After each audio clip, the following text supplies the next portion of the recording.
Hello नमस्कार प्यारे बच्चों, आप सभी का आपके अपने YouTube channel study with Ajit sir पे मैं अजीत राजपुरोहित स्वागत करता हूं। तो आज हम जो आपका आरबीएससी का क्लास 12th का मैथ्स का पेपर आएगा, उसके लिए हम 1 बाय 1 एक्सरसाइज हल करते हुए जाएंगे। मोस्ट जो सवाल होंगे, मोस्ट जो क्वेश्चंस होंगे, वो हम इस वीडियो में आपको देंगे। आज हम बात करेंगे रिलेशन एंड फंक्शन। इसका मतलब पहला जो चैप्टर है उसकी हम आज बात करने वाले हैं। ऐसे आपको सीरीज में 1 बाय 1 सारी प्रश्नावलियों के मोस्ट जो सवाल है एग्जाम पॉइंट ऑफ व्यू से, वो सारे आपको मिलेंगे। तो चलिए ज़्यादा टाइम वेस्ट ना करते हुए हम शुरू करते हैं रिलेशन एंड फंक्शन में जो आपके इस साल पेपर में आने वाले जो सवाल है, मोस्ट जो सवाल है वो मैं आपको करवाता हूँ। तो एक आप लोगों को भी जानकारी होगी, शेखावाटी नाम करके एक मिशन 100 आता है, उसके सॉल्यूशन करवा देता हूँ मैं आपको। उसके पहले सवाल में ये लिखा हुआ है, उसका जो पहला सवाल है उसमें ये लिखा हुआ है, एक आपको सेट दे रखा है 1,2,3 और फिर ये लिखा है कि इस सेट से आपको एक संबंध बनाना है और उसमें एक तो होना चाहिए 1,2 और एक होना चाहिए उसमें 1,3। ये दो कर्मित युग्म होने चाहिए उसमें।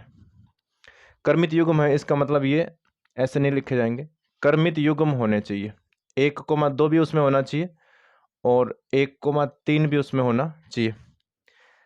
स्वतुल्य होना चाहिए, सम्मित होना चाहिए, लेकिन संक्रामक नहीं होना चाहिए। आप जो रिलेशन बना रहे हो उस रिलेशन में ये एलिमेंट होने चाहिए, लेकिन वो स्वतुल्य हो सकता है, सम्मित हो सकता है, और वो क्या नहीं होना चाहिए, संक्रामक। तो स्वतुल्य के लिए ध्यान से देखना, स्वतुल्यता के लिए, स्वतुल्यता के लिए आप लोगों को पता होना चाहिए कि जो R है उसमें क्या क्या होना चाहिए। 1 का संबंध 1 से होना चाहिए, 2 का संबंध 2 से होना चाहिए और 3 का संबंध 3 से होना चाहिए। क्योंकि स्वतुल्य का मतलब ये होता है, रिफ्लेक्टिव का मतलब यही है कि A के प्रत्येक अवयव का स्वयं से संबंध होना चाहिए। फिर मैं सम्मित के लिए अगर लिखता हूं, सम्मितता के लिए, तो संबंध को आपको सम्मित भी बनाना है, उसके लिए 1,2 आना चाहिए। तो सम्मित के लिए 2,1 उल्टा भी होना चाहिए। 1,3 का उसने कहा है तो 3,1 भी होना चाहिए। तो ये सम्मित के लिए हो जाएगा। इसका मतलब जो हमारा रिलेशन है वो किस प्रकार का होगा, 1,1, 2,2, 3,3 और 4 नहीं आएगा, फिर 1,2, 2,1, 1,3 और 3,1, ये इतने हैं। अब हमें ये भी प्रूव करना है कि ये सम्मित है, समतुल्य है, ये तो लिख ही दिया मैंने, संक्रामक नहीं होना चाहिए। आप लोग ध्यान से देखना। अब अभी यहाँ पे मैं लिखूंगा, क्या इसमें 2,3 है, इसमें 2,3 नहीं है ना, तो हमें यही प्रूव करना है कि इसमें 2,3 नहीं है। हमें यही प्रूव करना है कि इसमें 2,3 नहीं है। तो ध्यान से देखो, इसमें 3 का संबंध 1 से है, चूंकि 3 का संबंध 1 से है, ये देखो आर में है। 1 का संबंध 2 से है, ये भी आर में है।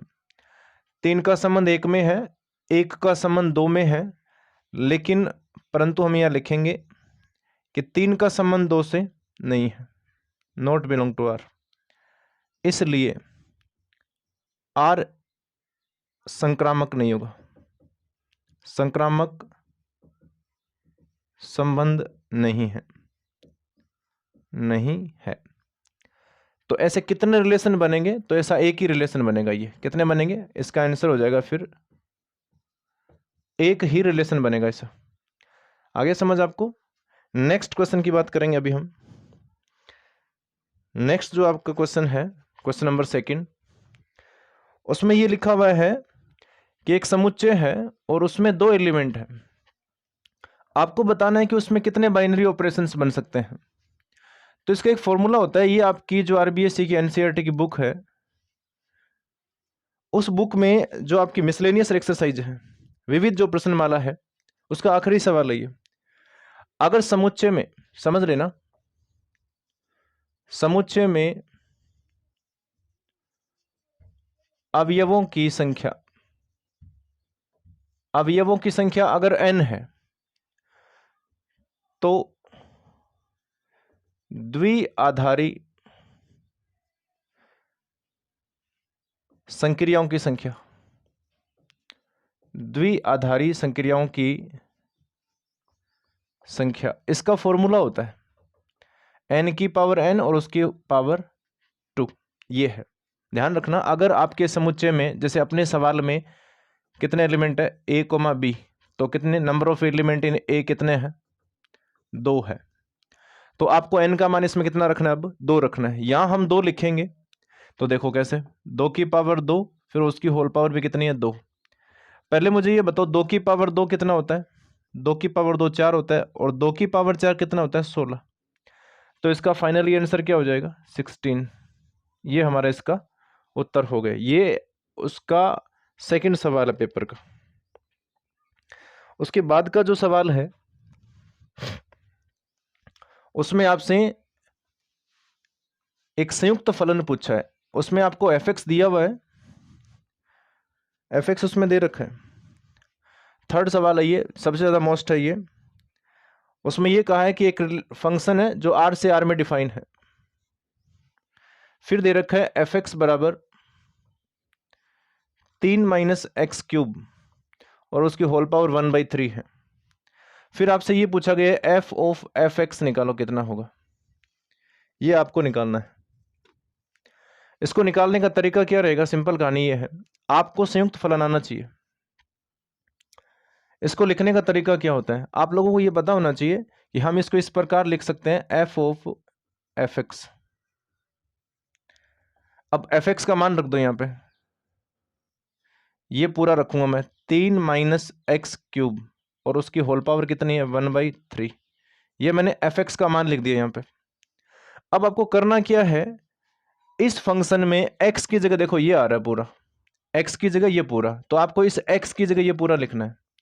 ध्यान देना, 3 है तो मैंने 3 लिखा, माइनस है तो माइनस लिखूंगा, x की जगह ये पूरा लिखूंगा मैं, 3 माइनस एक्स की पावर 3 और इसकी होल पावर 1/3। ये आपने किसकी जगह लिखा है? इस x की जगह। तो क्या ये जो पावर लगी है 3, ये इस पे आएगी कि नहीं आएगी? बताओ, ये तो इस पे आएगी ना।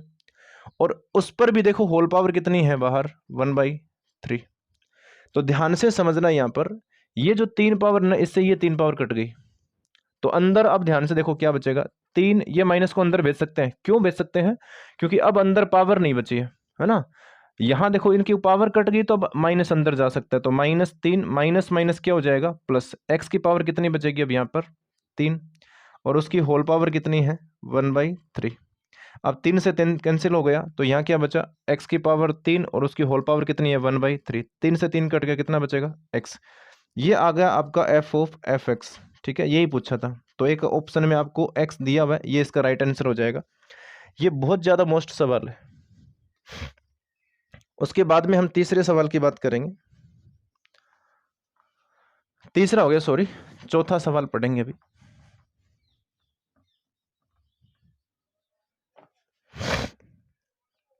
चौथे सवाल में ये लिखा हुआ है, एक रिलेशन दे रखा आपको, सवाल नंबर 4 है ये। एक रिलेशन है और उसमें यह कहा गया है कि दो रेखाएं हैं, क्रमित युग्म में दे रखा है L1, L2। इस प्रकार है कि L1 लंबवत है L2, L1 और L2 क्या लंबवत है। और ये जो L1 L2 है ना, यहां लिख देता हूं मैं, for all L1, L2 belong to capital L। और यहां पे ये जो L है, ये है समस्त रेखाओं का समुच्चय। अब ध्यान से समझना, आपको ये कहा गया है कि R संबंध है वो स्वतुल्य है कि सममित है कि संक्रामक है, ये बताना है। लेकिन इसके लिए आपको छोटी सी नॉलेज होनी चाहिए रेखाओं की, कि कोई भी रेखा स्वयं के लंबवत नहीं होती है। कोई भी रेखा स्वयं के लंबवत नहीं होती है, स्वयं के वो समांतर होती है।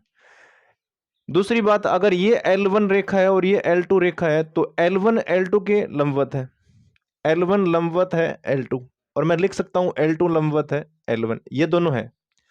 इसका मतलब ये है कि इसे हम लिख सकते हैं L1 का संबंध L2 से है, तो L2 का संबंध L1 से है। ये दोनों आर में बिलोंग कर रहे हैं, इसका मतलब ये सममित संबंध होगा। दूसरी बात ये कि अगर मैं तीसरी रेखा लेता हूं, L1 अगर लंबवत है L2, ध्यान से समझना, और मैंने कहा कि L2 रेखा है वो लंबवत है L3, इनको अगर हम ग्राफिक्स में बनाते हैं तो ध्यान से समझना, ये मान लो L1 है, इसके लंबवत मैंने बना दी ये L2। अब आपको L2 की एक लंबवत लाइन और बनानी है जिसका नाम क्या है L3। तो मैं L3 इसके लंबवत बनाऊंगा, तो अब ये मुझे लंबवत तो है, ये इसके लंबवत है, लेकिन L1 और L3 को देखो आप, ये तो L2 नहीं है, ये L2 है, ये L3 है। L1 और L3 देखो, ये क्या लंबवत है क्या, नहीं है। अब ये L1 है ना, वो समांतर हो गई L3, इसका मतलब ये है L1 कोमा L2 है ना, वो आपके रिलेशन में नहीं है, वो आपके रिलेशन में बिल्कुल नहीं है। अब ध्यान देना, तो इसको मैं पूरा ढंग से लिख देता हूं। अब ये केवल सम्मित होगा, स्वतुल्य और संक्रामक नहीं होगा ये संबंध, ठीक है। तो अब इसमें स्वतुल्यता चेक करते हैं, स्वतुल्यता, और स्वतुल्यता में मैं लिखूंगा L1 स्वयं के लंबवत नहीं हो सकते, L1 स्वयं के लंबवत नहीं हो सकती। इस बात का मतलब ये है कि L1 कोमा L1 है ना, ये आपके आर में नहीं है, नॉट बिलोंग टू है ये। अतः आर स्वतुल्य संबंध नहीं है, स्वतुल्य संबंध नहीं है। उसके बाद में अगर मैं सम्मित की बात करूंगा, तो सम्मितता में L1 coma L2 belong to, कहां से बिलोंग कर रहे हैं ये देखो, L से कर रहे हैं, L से। अब मैं लिखूंगा यदि L1 लंबवत है L2, तो इस बात का मतलब भी लिख सकते हैं, L1 लंबवत है L2, इसका मतलब है कि L1 कोमा L2 है ना, वो आपके R में बिलोंग कर रहा है, मतलब ये संबंध में है। तो L2 लंबवत होगा ना L1,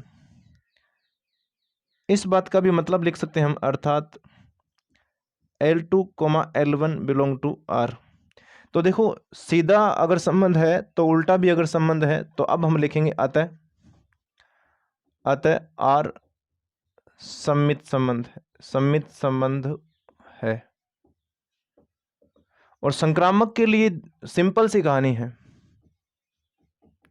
संक्रामकता के लिए L1 coma L2 belong to R, यदि लिखना आपको यहां, तथा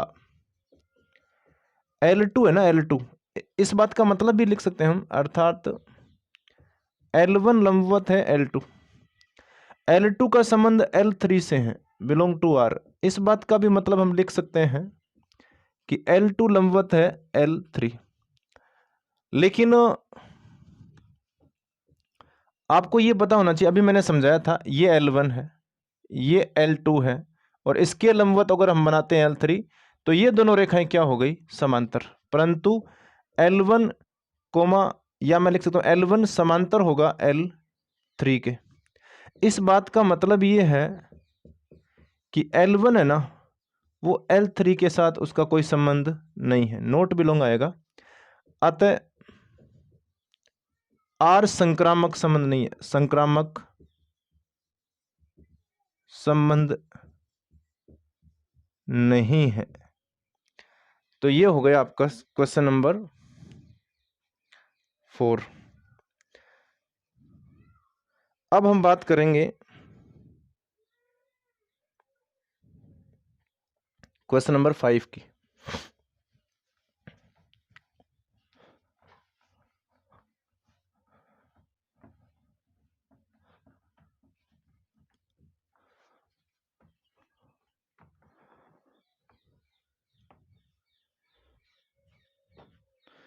क्वेश्चन नंबर 5 में देखो क्या लिखा हुआ है। 5 में ये लिखा हुआ है, एक फलन दे रखा आपको f(x) बराबर 7x, f(x) बराबर दे रखा है 7x, और फिर ये लिखा है कि f R से R में, f जो फलन है वो कहां से कहां डिफाइन है, R से R में डिफाइन है।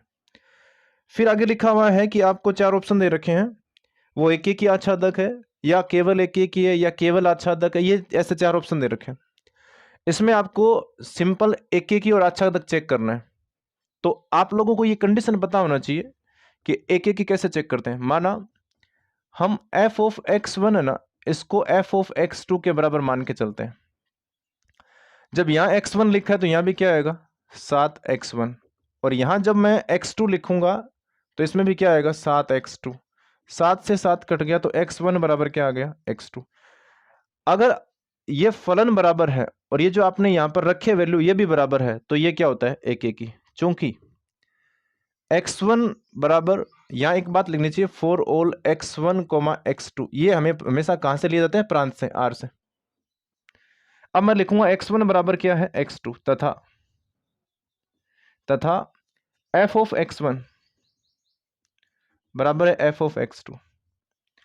ये दोनों बराबर है, ये दोनों बराबर है for all x1 x2 belong to r। अगर ऐसा होता है इसका मतलब ये है अतः f एक एक ही फलन है, एक एक ही फलन है। इसके साथ ही अब आपको लिखना है माना, क्या पुनः माना। अब करना है fx को क्या मानेंगे हम, fx को हम मानेंगे y। तो अब मैं y बराबर क्या लिखूंगा, fx का वैल्यू कितना हमारे पास 7x। यहां से क्या मैं लिख सकता हूं x बराबर y बटे 7। अब मुझे ये बताइए यहां पर जो हम y का मान लिखते हैं ये y का मान कहां से उठाते हैं, यहां इस r से। इस r के प्रत्येक मान को जब यहां रखेंगे y की जगह, उसमें 7 का जब भाग करेंगे तो जो वैल्यू आएगी वो रियल ही आएगी। यहां पर y का जब मान लिखेंगे हम वो कहां से लिख रहे हैं r से, तो मैं लिखूंगा y बिलोंग टू r के प्रत्येक अवयव का पूर्व प्रतिबिंब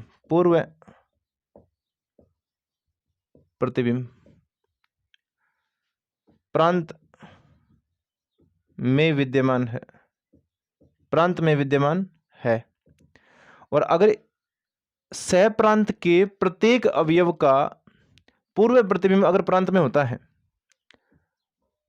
तो वो फलन f आच्छादक कहलाएगा, आच्छादक फलन है। फलन क्या होगा फिर, आच्छादक फलन होगा। तो अब हम लिख सकते हैं इसलिए f एक एक ही आच्छादक, एक एक ही आच्छादक है।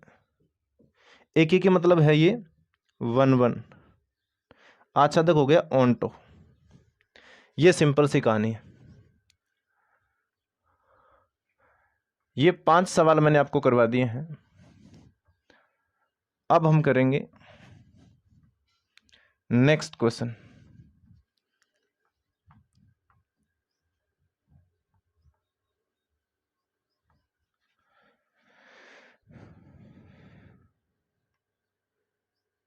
छठा जो सवाल है उसमें यह कहा गया है छठे सवाल में कि एक समुच्चय है a बराबर 1, 2, 3 और यह कहा गया है कि स्वयं तक सभी एक एक ही फलनों की संख्या कितनी होगी। स्वयं तक एक एक ही फलन, इसका मतलब ये इसका प्रांत है a और इसका ये सह प्रांत है b। 1, 2 और 3, ये b नहीं a ही होगा, स्वयं बोला तो a ही होगा। 1, 2 और 3। अब मुझे ये बताओ ये एक यहां पर कितने लोगों के साथ संबंध बना सकता है, ध्यान से देखना। ये एक यहां पर एक के साथ भी बना सकता है, या एक के साथ नहीं बनाएगा तो 2 के साथ बना सकता है, अगर 2 के साथ नहीं बनाएगा तो कितने के साथ बना सकता है, 3 के साथ। तो एक कितने लोगों के साथ संबंध बना सकता है, 3 लोगों के साथ बना सकता है। कितने लोगों के साथ बना सकता है, 3, दिमाग में रखना। ये एक कितने लोगों के साथ बना सकता है, 3। जब 2 की बारी आएगी तो ये एक किसी एक के साथ बना चुका है, मान लो ये किसी एक के साथ बना चुका है। तो अब बताइए ये जो हमारे पास प्रांत में 2 है उसके सामने संबंध बनाने के लिए, एक एक ही फलनों की बनाने के लिए कितने ऑप्शन अब खाली पड़े हैं, 2। तो ये 2 इन दोनों में से किसी एक के साथ बना लेगा। तो 2 है वो संख्या में एक ही है ना, तो वो 2 है संख्या में तो एक ही है। ये एक कितने लोगों के साथ संबंध बना सकता है, 2 लोगों के साथ। ये भी किसी न किसी एक के साथ ही बनाएगा। और 3 के पास फिर कितने मौके बचेंगे, एक ही। तो 1 यहाँ, तो ये 3 एका 3, 2 एका 2 और ये 1 को 1। लेकिन ये तो तरीका हो गया मेरा सीधा।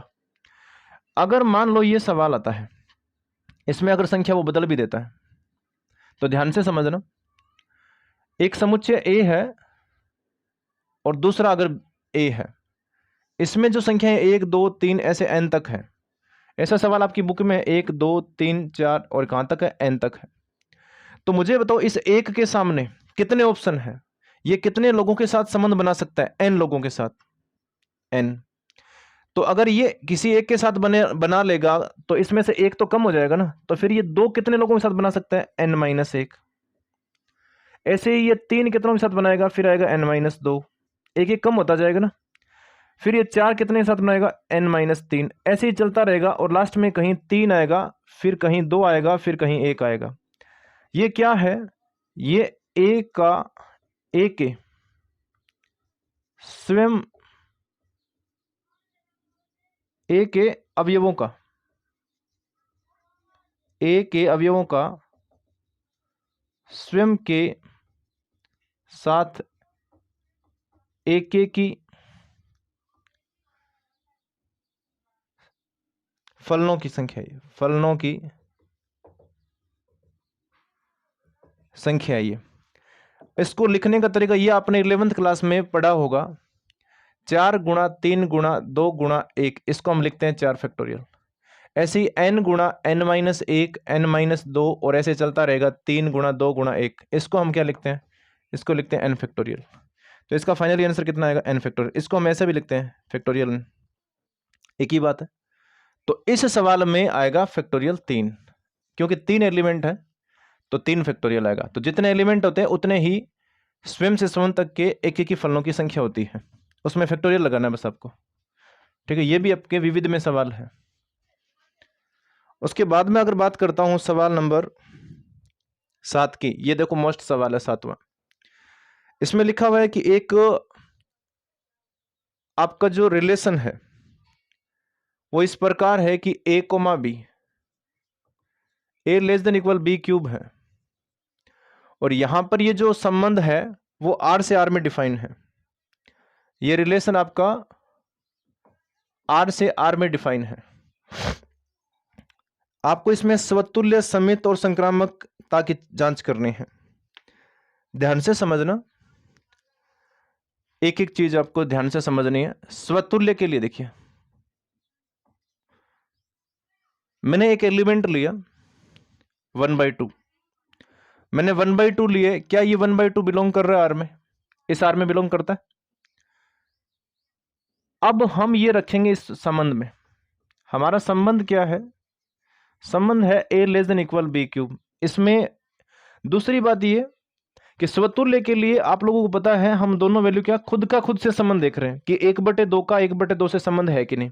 आपको ये क्लियर समझना पड़ेगा कि स्वतुल्य के लिए हम खुद का खुद से देखते हैं, जैसे 1 का 1 से, 2 का 2 से, ऐसे ही 1/2 लिया है तो 1/2 का हम 1/2 के साथ ही संबंध देखेंगे।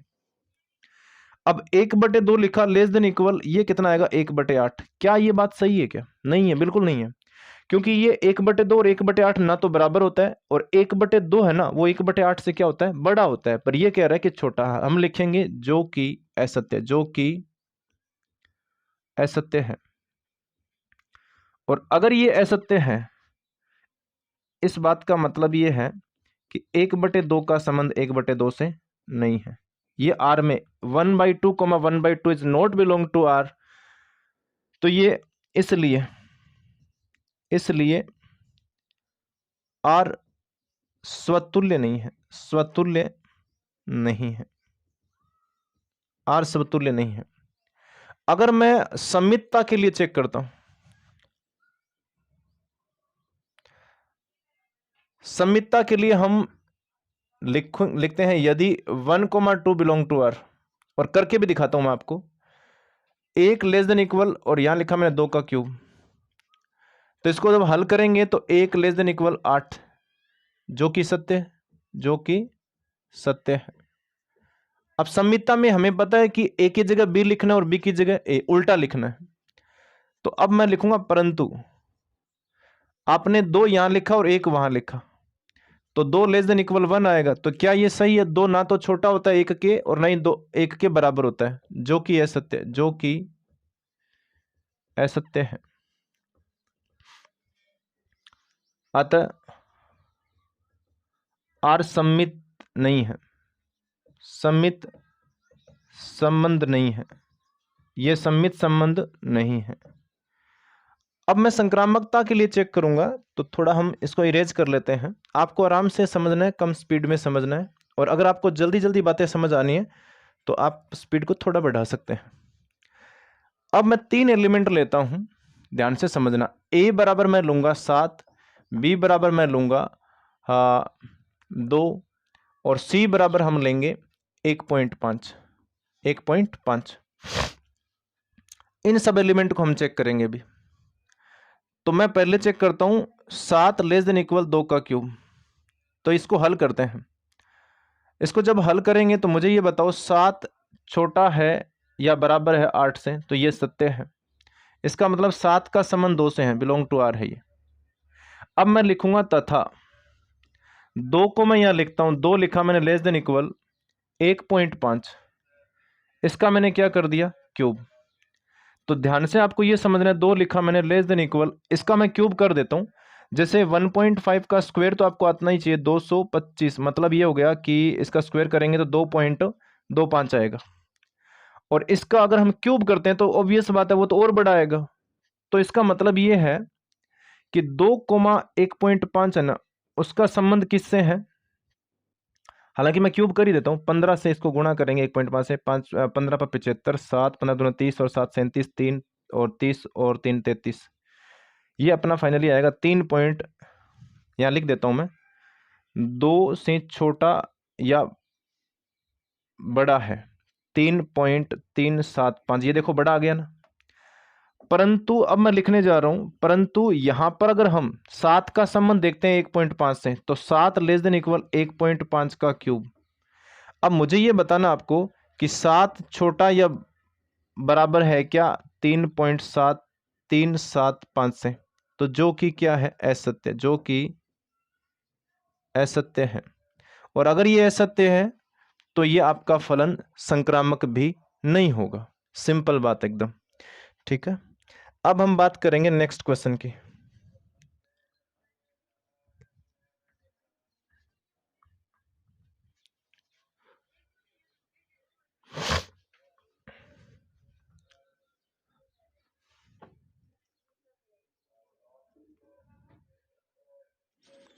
इसके बाद में जो सवाल है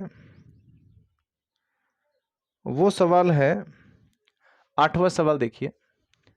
और इसमें ये लिखा हुआ है,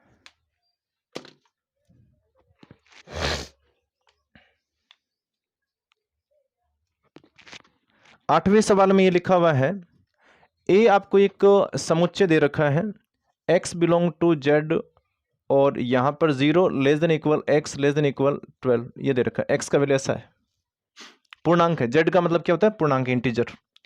आपका जो रिलेशन है वो है a, b such that mode of a minus b is equal multiple of 4, है ना। इसका मतलब 4 का गुणज है, 4 का गुणज है, ये है। और आपको ये सत्यापित करना है कि ये तुल्यता संबंध है। आप लोगों को ये पता होना चाहिए कि तुल्यता संबंध के लिए वो स्वतुल्य होना चाहिए। इसके लिए क्या होना चाहिए? स्वतुल्य होना चाहिए। दूसरा सम्मित होना चाहिए, और तीसरा संक्रामक होना चाहिए। अगर ये तीनों है तो वो तुल्यता संबंध होगा। सबसे पहले हम अगर इसमें स्वतुल्य चेक करते हैं, तो स्वतुल्य में ये आपको भी पता है दोनों एलिमेंट सेम होते हैं। दोनों एलिमेंट क्या होते हैं? सेम होते हैं। तो मैं a माइनस बी है ना, उसमें पहला भी a होगा, दूसरा भी क्या होगा? a। स्वतुल्य में हम एक एलिमेंट को लेते हैं और मान लेते हैं कि वो क्या है, हाँ, a बिलोंग टू क्या ले लेंगे हम? Capital A। ये एक एलिमेंट मैंने इसमें से उठाया है, उसका नाम मैंने a दे दिया। अब मैं लिखूंगा mode of a minus A is equal कितना? 0, और जो कि 4 का गुणज है, जो कि 4 का गुणज है। और अगर गुणज है, अतः A comma A belong to R, इसलिए आर स्वतुल्य है, स्वतुल्य संबंध है। आर कैसा हो गया? स्वतुल्य संबंध हो गया। अब सेकंड में हम अगर सममित के लिए चेक करते हैं, सममित संबंध, सममितता के लिए, और सममितता के लिए चेक करेंगे तो उसमें हम दो एलिमेंट ले लेंगे।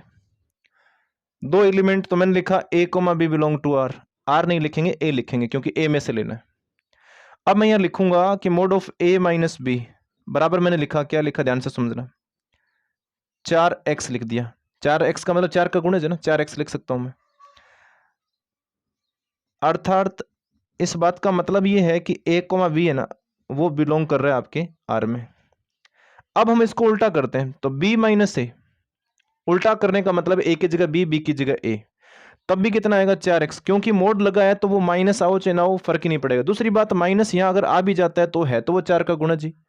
क्या -8 4 का गुणज नहीं होता? क्या होता है। इसलिए ये भी क्या है? जो कि 4 का गुणज, जो कि 4 का गुणज है।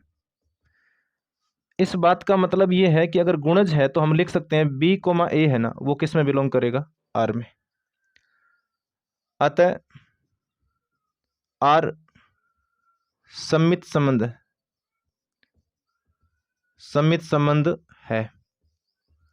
अब फाइनली हमें चेक ये करना है क्या आर संक्रामक है या नहीं।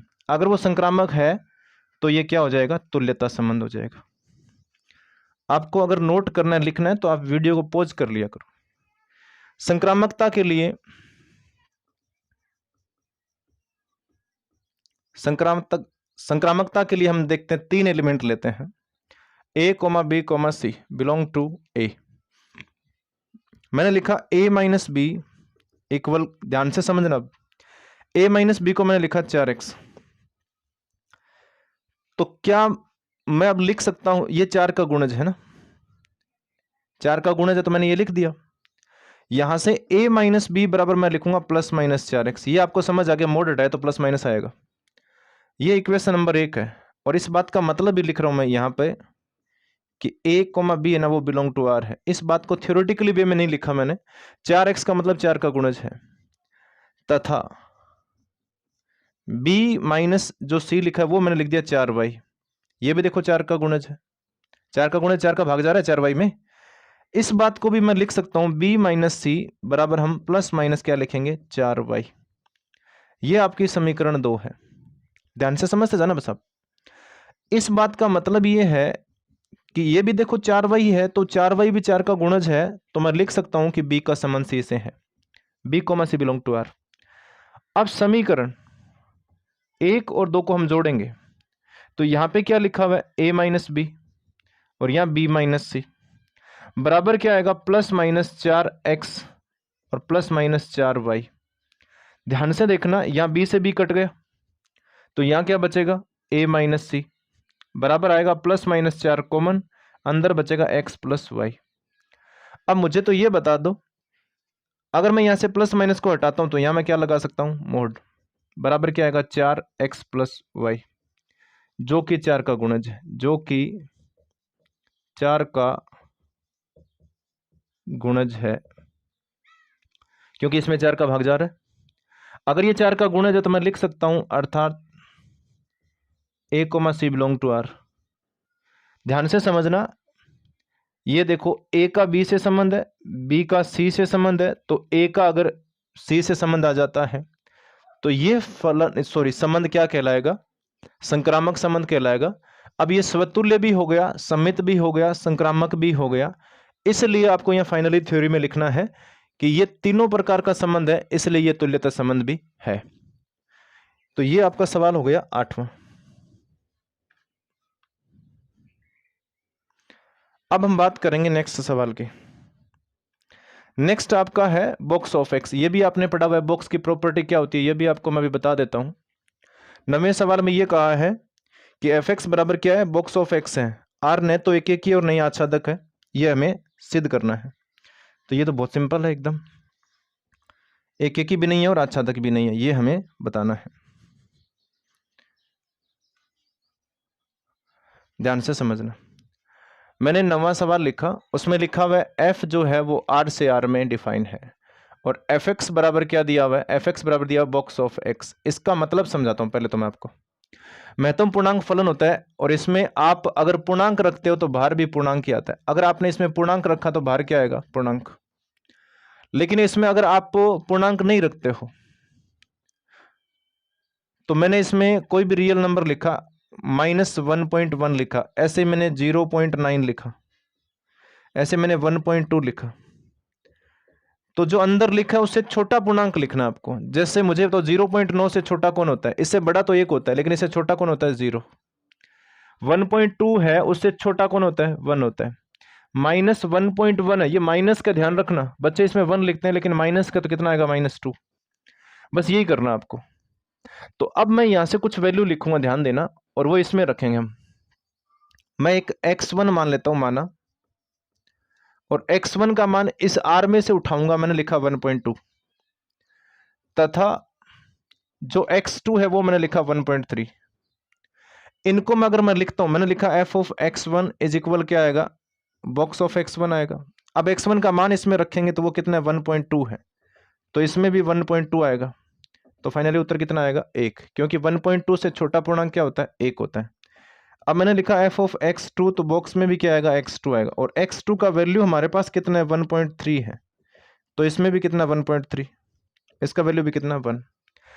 यहां पर जो यहां हम लिख देते हैं, यहां पर x1 है ना वो बराबर नहीं है x2 के, परंतु f ऑफ x1 है ना वो बराबर है f ऑफ x2 के। बताता हूं कैसे। आपने जो मान रखे ना वो देखो डिफरेंट है, अलग अलग है, लेकिन जो वैल्यू आपके यहाँ पे आई है वो क्या है, सेम है। इसलिए या अतः f है ना वो एक एक ही नहीं है, एक एक ही फलन नहीं है, फलन नहीं है। दूसरी बात ये, आच्छादक के लिए क्या जरूरी होता है, आच्छादक फलन के लिए जरूरी क्या होता है, वो होता है सह प्रांत, है ना, सह प्रांत। फलन का सह प्रांत बराबर होना चाहिए परिसर के। अब हमारे सवाल का परिसर है ना वो क्या है, प्रांत, सह प्रांत कितना हमारे सवाल का, r है, लेकिन जो परिसर है ना वो देखो यहाँ पे, ये किस में बिलोंग करेगा, हमेशा बताओ, ये हमेशा बिलोंग करेगा आपके, हाँ, पूर्णांक में, और पूर्णांक को हम लिखते हैं z, या फिर हम i भी लिख सकते हैं। तो इसका परिसर z है, और r और z कभी बराबर नहीं हो सकते, इसलिए ये फलन आच्छादक भी नहीं है। आपको लिखना है कि इसमें सहप्रांत और परिसर इक्वल नहीं है, इसलिए ये फलन आच्छादक भी नहीं होगा।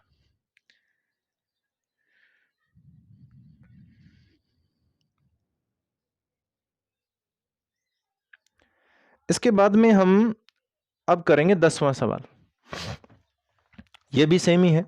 वैसे आपको पता होना चाहिए इस एक्सरसाइज में से आपको सवाल मिलने वाला है एक तो 2 नंबर का, और 1 या 2 सवाल मिलेंगे आपको 1-1 नंबर के, लगभग तो 1 ही मिलेगा। इसमें एक सवाल है और वो ये है f फलन है वो r से r में डिफाइन है। 10वां सवाल करा रहा हूं मैं, और फिर इसमें लिखा हुआ है f r से r में है, और fx कैसा है, fx है x³ + 2 हो, तो सिद्ध करना है आपको कि f एक एक ही आच्छादक है। f कैसा है, एक एक ही आच्छादक, ये हमें प्रूव करना है। तो सबसे पहले मैं मान के चलता हूं, माना f ऑफ x1 है ना ये किसके बराबर है, f ऑफ x2 के। अब आपको x1 यहां रखना है, यहां भी रखना है, तो ये आ गया x1³ + 2, और यहां आएगा x2³ + 2, तो 2 से 2 कैंसिल हो गया। यहां पर ध्यान से देखना, मैंने लिखा x1³ और -x2³ बराबर कितना आएगा, 0। आप लोगों को एक फॉर्मूला आना चाहिए, वो होता है a³ - b³, और ये फॉर्मूला होता है a - b a² + ab + b², ये होता है। अब ध्यान से आपको देखना ये है, क्या मैं ये लिख सकता हूं x1, यहां देखो ये x1 है ना ये a है, और x2 क्या है, b है, तो x1³ है तो यहां पे आएगा x1 - x2, ये आ गया आपका a - b। यहां आएगा x1² + x1 x2, और प्लस आएगा x2² बराबर क्या आएगा, 0। अब यहां ध्यान रखना, इसे मैं ले रहा हूं अलग से, चूंकि ये ना ये बराबर 0 नहीं होगा, ये प्रूव करके दिखाना पड़ेगा। x1² + x1 x2 और प्लस x2², इसको मैं लेके चल रहा हूं अलग से, ये तो जीरो हो जाएगा, x1 माइनस x2 है ना, इसको मैंने अलग जीरो कर लिया। तो यहां से मैं लिख सकता हूं कि x1 बराबर क्या आ गया x2, परंतु इसके लिए लिखेंगे हम, इसको हम चेक कर रहे हैं, इसको चेक करेंगे तो इसको मैं पूर्ण वर्ग में बदल रहा हूं। तो मैंने लिखा x1 प्लस x2 बाई 2 और इसका मैंने क्या कर दिया होल स्क्वायर। इसको जब ओपन करोगे आप तो यहां ध्यान रखो x1 square plus x1 x2 by 2 into 2, ये कैसे है बताता हूं मैं आपको। यहां मैं a प्लस बी का होल स्क्वायर का फॉर्मूला यूज कर रहा हूं, तो ये आएगा a स्क्वायर प्लस 2, ये आ गया a, और ये x2 और बटे में 2, ठीक है, ये आ गया, प्लस यहां पे आएगा x2 बटे में 2 और इसका होल स्क्वायर। लेकिन हमें तो ये चाहिए ना, x2 का स्क्वायर चाहिए, लेकिन वहां आ रहा है x2 स्क्वायर और बटे में कितना आएगा 4, हमें ये नहीं चाहिए। हमें वो लाने के लिए क्या करना पड़ेगा, हमें क्या चाहिए x2 का स्क्वायर चाहिए, पर यहां कितना आ रहा है x2 स्क्वायर बटे में कितना आ रहा है 4, ये आ रहा है। अब इससे ये लाने के लिए इसमें क्या जोड़ना पड़ेगा, इसमें जोड़ना पड़ेगा 3/4 x2 स्क्वायर, ये जोड़ना पड़ेगा इसमें। तो इसमें मैं लिख देता हूं प्लस 3/4 x2 स्क्वायर। अब ये बता दो मुझे तो ये, परंतु मैंने इसके लिए लिखा है, इसका मान 0 हो सकता है क्या, कभी नहीं हो सकता। इस पर स्क्वायर है, इस पर भी स्क्वायर है, बीच में प्लस है, तो इसका मान 0 कभी नहीं हो सकता। इसका मतलब ये है कि आपका फलन है ना वो भी बराबर है और ये वैल्यू भी बराबर है। यहां मैं लिख देता हूं चूंकि मैं लिख देता हूं यहां पर f ऑफ x1 बराबर है f ऑफ x2 तथा x1 बराबर आ गया x2, x1 बराबर आ गया x2। नहीं दुनिया बेटा,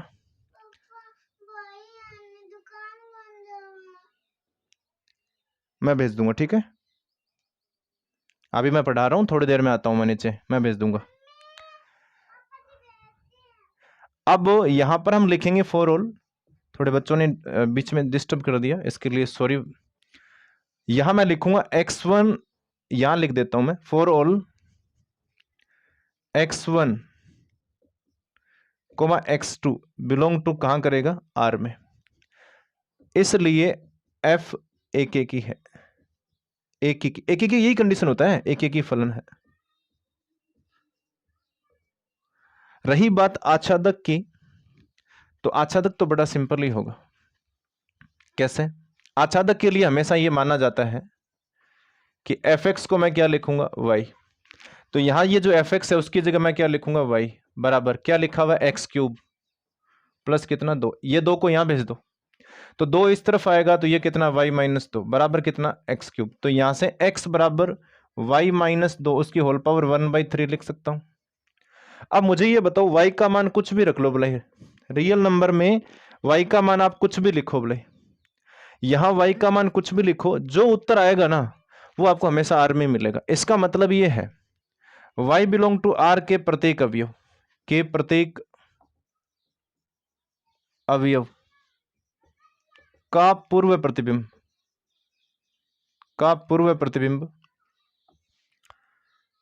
प्रांत में विद्यमान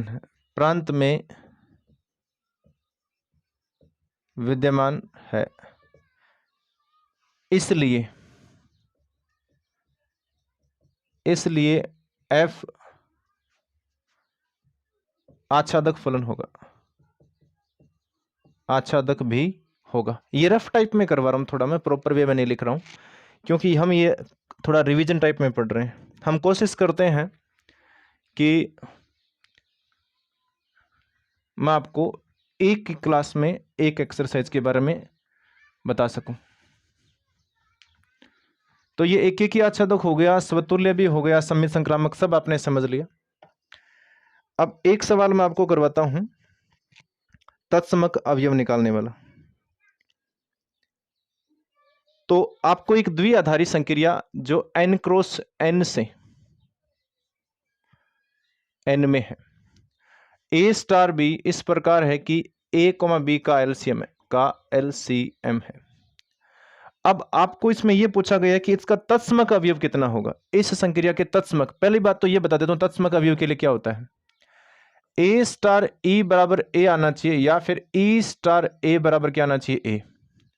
अगर आप किसी अवयव को, ये a और e दोनों किस में होने चाहिए, यहां n में होने चाहिए।